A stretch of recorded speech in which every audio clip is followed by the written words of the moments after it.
పొలాలకు వెళ్తుంది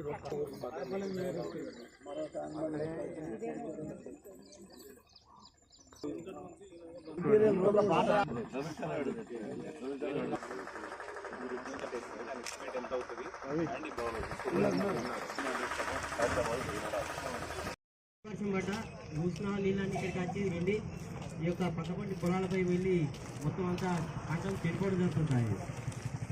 రైతు అనేక నష్టాలు కూడా అవుతున్నారు. అసలు నష్టపడే వారికి ఎలాంటి లాభం కూడా లేదు. కొందరు తీసుకొని దానికి ఊరు మంది అవుతుంది, దానికి అవుతుంది. కానీ ఈ చెరువులు మాత్రం ఇది కూడా దగ్గరలో ఉన్న దీన్ని మాత్రం ఇదివరకైతే పట్టించుకున్న పరిస్థితి లేదు. దీన్ని కూడా కొంచెం చొరవ చూపి ఇక్కడ ఒక బ్రిడ్జ్ను ఇక్కడ ఆడపల్లికి అయితే ఖచ్చితంగా రోడ్డు ఉంది సార్. మాకు రైతులకు చాలా ఇబ్బంది అవుతుంది. దీన్ని ఒకటి మాత్రం తీసుకోవాలి. కొంచెం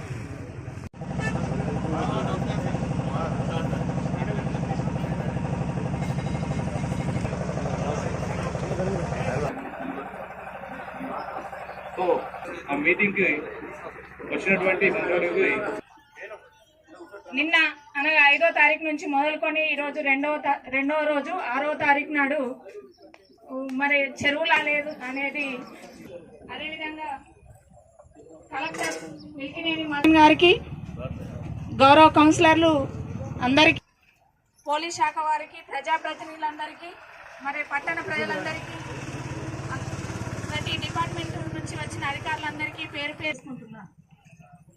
మన రాష్ట్ర ప్రభుత్వం ప్రజల సంక్షేమం కోసం అనేక కార్యక్రమాల్లో భాగంగా మరి ఇప్పుడు వర్షాకాలం వస్తుంది.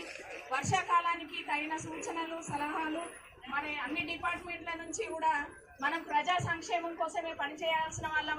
ఇంటింటికి వెళ్ళి వైద్య మరియు ICDS, RP, మెప్మా వాళ్ళు మన కొత్త చెరువును కూడా పరిశీలించి దానికి తగిన సదుపాయాలు మరి ప్రజలకు అవసరమైనట్లుగా దాన్ని రూపుదిద్దుకోవడం కోసం కూడా గౌరవ మంత్రి గారి దృష్టికి తీసుకువెళ్ళడం జరుగుతుంది.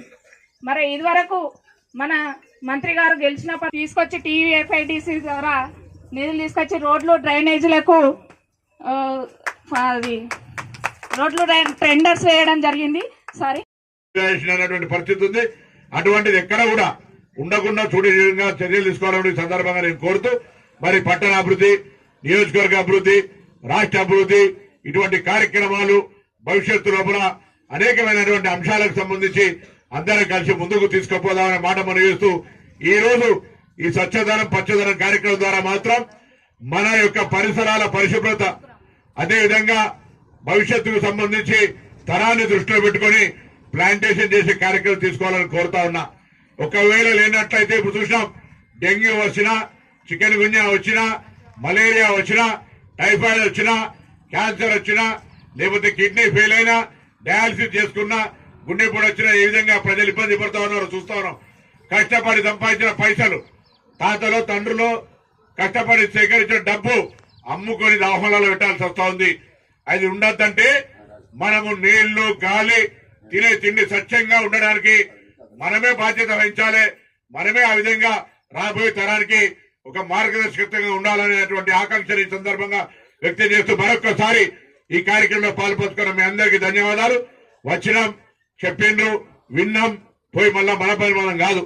తప్పకుండా అందరూ ఒక మాట నాకు మీరు చేయలేవటి చెప్తారా, తప్పట్లు కూడా చెప్తారా, ఒక మొక్క నాటుతాం అనేటువంటి ప్రమాణం మాత్రం చేయాల్సింది ఈ సందర్భంగా కోరుతాను. ఎవరెవరు నాటుతారో ఎవరెవరు నాటరు, నాటిన వాళ్ళు అందరూ చేయలేవట్టు. ఇన్ని వాళ్ళు ఆడుతున్నారు మధ్యలో ఆశ అనుకుంటుంది. దయచేసి ఎవరి కోసం మొక్క నాడుతున్నాం అంటే మా కొరకు కాదు, పర్వాలే. లేవడతలేరు ఎవరు. అందరు కూడా ఏదో నేను నిజంగానే పట్టిగా చెప్తలేదు. విద్యార్థి నాయకుడు ఉన్నప్పుడు కూడా నాకు తెలుసు. ఈచ్ వన్ ప్లాంట్ వన్ అనే ఒక ప్రోగ్రాం తీసుకుంటే NSCI నుంచి ఇవాళ మళ్ళా రాష్ట్ర ప్రభుత్వం తరఫునటువంటి కార్యక్రమం ప్రభుత్వం పరంగానే జరుగుతోంది. ఆనాడు సంజయ్ గాంధీ గారు మొక్కలు నాటాలంటే పిసనా ఏంది అనుకున్నారు. ఇవాళ అదే వన సంరక్షణ కింద పూర్తిగా ప్రభుత్వమే లక్షల కోట్ల రూపాయలు ఖర్చు పెట్టి ప్లాంటేషన్ చేయించే పరిస్థితి వచ్చింది. కాబట్టి దయచేసి మనమందరం కూడా మన ఊరును బాగుంచుకోవాలి. మన దగ్గర ఆక్సిజన్ మంచి గాలి హుస్నాబాద్కి వస్తే ఇప్పుడు ఒక వికారాబాద్ అని ఉంది హైదరాబాద్ తర్వాత. వికారాబాద్ లో ఆనాడు నిజాం నవాబ్ పెట్టినటువంటి మొక్కల వల్ల వికారాబాద్ కి హవా సౌ మరీజోంకి దవా అంటే అక్కడ ఉన్నటువంటి ఒక గాలి 100 రోగాలకు నయమయ్యే విధంగా ఉన్నటువంటి గాలి అని చెప్తారు. అక్కడ చెస్ట్ హాస్పిటల్ ఉంది. ఆ విధంగా ఇక్కడ ప్రాంతాల్లో కూడా అనేక మొక్కలు నాటి హుస్నాబాద్కి వస్తే ఆరోగ్యంగా ఉంటాం. హుస్నాబాద్ ప్రజలు ఆ విధంగా అనేక మొక్కలు నాటిరని పేరు తెచ్చుకునే విధంగా మీరంతా భాగస్వాములు కావాలని కోరుతూ నమస్కారం చెప్తూ తీసుకుంటా ఉన్నా. ఈ రోజు 2వ రోజు నిన్న ప్రారంభమైంది పచ్చదనం స్వచ్ఛదనం కార్యక్రమం. 9వ తారీఖు వరకు జరుగుతుంది. ఇంతకుముందు కలెక్టర్ గారు చెప్పినట్టుగా ఇది ఏదో 5 రోజుల కొరకు జరిగే కార్యక్రమం కాదు. మన జీవితంలో ఒక భాగం చేసుకోవాలి ఈ యొక్క స్వచ్ఛదనాన్ని పచ్చదనాన్ని. అప్పుడే రాబోయే తరాలకు మనం మన బాధ్యత నిర్వహించినట్టు అవుతుంది. మనం ఇల్లు మన పరిసరాలు ఏ విధంగా పరిశుభ్రంగా ఉంచుకోవడానికి ప్రయత్నం చేస్తామో పట్టణంలో కానీ మనం ఎక్కడ నివసిస్తే ఆ ప్రాంతం అంతా కూడా మరి పచ్చదనంగా ఉండాలి స్వచ్ఛదనంగా ఉండాలి అనేటువంటి ఆలోచనతోటి పారిశుభ్రత కావచ్చు ఇతరత్ర అనేక అంశాల లోపల మనం బాధ్యత తీసుకోవాల్సిన అవసరం ఉంది. కాబట్టి దయచేసి అందరూ కూడా ఇలా మనం అందరం కూడా ప్రతిజ్ఞ చేయాల్సిన అవసరం ఉంది. మనకు భవిష్యత్తులో మన రాబోయే తరానికి మనం ఎటువంటి పొరపాటు చేయకుండా వాళ్ళు కనీసం ఆరోగ్యంగా బతకాలంటే, ఎందుకంటే ఇప్పుడు చూస్తా ఉన్నాం పేర్లు చెప్పలేనన్ని వింత వ్యాధులు. చిన్న వయసులోనే కిడ్నీలు ఫెయిల్ అయి డయాలసిస్ పోయి చిన్న వ్యాధిలోనే గుండె నొప్పులు వచ్చి ఆకస్మిక మరణాలు అనేకంగా మారుతున్నటువంటి ఇటువంటి పరిస్థితులను అధిగమించడానికి మనం వీలైనంత వరకు స్వచ్ఛంగా గాలిని పీల్చుకునేటువంటి గాలి గాని మనం తాగేటువంటి నీరు ప్రధానమైనటువంటి ఆరోగ్యానికి ప్రభావితం చేసేటువంటి గాలి నీరు మనం తినేటువంటి తిండి మూడు మన శరీరంలోకి ఈ మూడును కలుషితమైపోతున్నటువంటి పరిస్థితుల్లో వాటిని బాగుండాలనేటువంటి కాపాడుకోవడానికి మానవ తప్పిదం జరగకుండా మన బాధ్యత నిర్వహించాలనే సందర్భంగా ప్రభుత్వం ఈ కార్యక్రమం తీసుకుంది. దయచేసి ఈ కార్యక్రమంలో మీరంతా కూడా భాగస్వాములు కావాలి.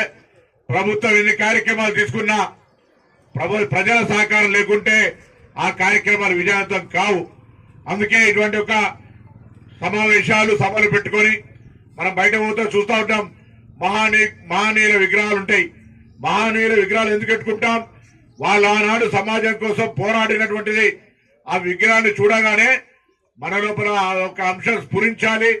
ఆ విధంగా మన లోపల పరివర్తన రావాలని ఈరోజు సభలు సమావేశాలు కూడా లేదా ఇటువంటి కార్యక్రమం ప్రత్యేకంగా ఒక డ్రైవ్ ఒక స్పెషల్ ప్రోగ్రాం పెట్టుకునే ఉద్దేశం కూడా అందరూ కూడా భాగస్వాములై ఈ అంశం గురించి ఎక్కడ కూడా విస్మరించకుండా కార్యక్రమంలో భాగస్వామ్యం కావాలని తప్పకుండా ఈ స్వచ్ఛదనం పచ్చదనం కార్యక్రమం ద్వారా రాష్ట్రం మొత్తం అందులో హుస్నాబాద్ నియోజకవర్గ ప్రజల యొక్క ఆరోగ్యాన్ని కాపాడడానికి ప్రజలందరూ ఇక్కడ ఉన్నటువంటి అందరూ కూడా విధిగా ఒక మొక్క నాటడం దాన్ని కాపాడుకుంటామనేటువంటి ఒక మాట మీరు అందరు ఇచ్చినట్టయితే దాని తదుపరి శాసనసభ్యుడిగా నేను మీ అందరి యొక్క భవిష్యత్తుకు సంబంధించినటువంటి విద్య వైద్య తదితర విషయాల లోపల నా బాధ్యతను కూడా మరింత బాధ్యతగా నిర్వహిస్తాననే మాట మనవి చేస్తా ఉన్నా. ఇంతకుముందు పెద్దలు చెప్పినట్టుగా మీ పుట్టినరోజు పెట్టుకుంటారా, పెళ్లి రోజు పెట్టుకుంటారా, పెద్దల జ్ఞాపకార్థం పెట్టుకుంటారా, కానీ ఒక మొక్క నాటాలి, దాన్ని కాపాడాలి అనేటువంటి ఒక నినాదాన్ని సంకల్పాన్ని గట్టిగా తీసుకోవాలని మీ అందరికీ నేను ఈ సందర్భంగా విజ్ఞప్తి చేస్తాను. సరే, ఇప్పుడే పెద్దలు కొత్త చెరువుకు సంబంధించి చెప్పినారు. ఈ విధంగా వెళ్తా ఉంటే కానీ నీళ్లు వస్తూ ఉంటే నీళ్లు ఇచ్చేవాడు నిల్చుంటుంటే కొత్త చెరువుకు సంబంధించి ఈ విధంగా ఒక బ్రిడ్జ్ కడితే ఇక్కడి నుంచి అక్కడ కనెక్ట్ అవుతుందని ఎప్పుడు ఎవరు చెప్పలేదు. తప్పకుండా జిల్లా కలెక్టర్ గారు ఇప్పుడే ఇరిగేషన్ శాఖ అధికారులకు సూచన చేయడం జరిగింది. దాన్ని ఎస్టిమేషన్ చేయించి బండలు కూడా స్ట్రెంథెన్ చేసి ఒకటేసారి మన సీనియర్ డబల్ సెంట్రల్ లైనింగ్ దాకా వెళ్ళిపోయిన ముందు రోడ్డు డెవలప్మెంట్ కానీ మనం దాన్ని వీలైనంత వరకు ముందు పబ్లిక్ యూటిలైజేషన్ చేయగలిగినట్టయితే ఆ విధంగా మెల్లమెల్లగా డెవలప్మెంట్ అయితే తప్పకుండా ఈ యొక్క బైపాస్ కింద కూడా ఉపయోగించుకునే విధంగా దీన్ని వాడుకుందామనే మాట మనం ఇప్పటికే మరి ఎల్లమ్మ చెరువుకి ఇక్కడ నుంచి రైట్ సైడ్ నుంచి కూడా 3 కోట్ల రూపాయల నిధులు కేటాయించిన ఇంతకుముందు పద్మక్క గారు చెప్పినట్టుగా దాంతో పాటుగా ఇతరత్ర కార్యక్రమాలకు ప్రాధాన్యత ఇస్తా ఉన్నాం. తప్పకుండా ఇన్ని కార్యక్రమాలు జరగంగా కూడా ఈ పని అయితే బాగుంటుందని ఎవరైనా కూడా చెప్పేటువంటి హక్కు ఉంది. ప్రజాపాలన మేము చెప్పిందే మేము చేసేదే కాకుండా మీరు కూడా సలహా సూచనలు ఎప్పుడైనా రాజకీయాలకు అతీతంగా ఇవ్వచ్చు అనేటువంటి మాట ఈ సందర్భంగా మరొకసారి మీ అందరికి విజ్ఞప్తి చేస్తా ఉన్నాం. ఎన్నికల వరకు రాజకీయాలు ఎన్నికలు అయిన తర్వాత నిన్నట్టుగా ఎక్కడైనా ఈ సమస్య ఉంది, ప్రజల సమస్య ఉంది, తప్పకుండా వాటి పరిష్కారానికి ప్రయత్నం చేస్తాం. ఇలా వర్షాలు పడతా ఉన్నాయి. చాలా కాలం నుంచి రోడ్లు నిర్మాణంలో 8 నెలలైంది. రాష్ట్రంలో ఉన్నటువంటి ఆర్థిక పరిస్థితి తెలుసు. అక్కడ ఇక్కడ చిన్న చిన్న రోడ్ల పరంగా ఇబ్బందులు ఉన్నటువంటి మాట నాకు తెలుసు. వాటిని కూడా వీలైనంత తొందరలో ప్రతిపాదనలు చేయబడ్డాయి. పంచాయతీరాజ్ శాఖ కావచ్చు, లేకపోతే గిరిజన శాఖకు సంబంధించి కావచ్చు, లేదా ఇతరత్ర అనేక కార్యక్రమాలు జరుగుతూ ఉన్నాయి.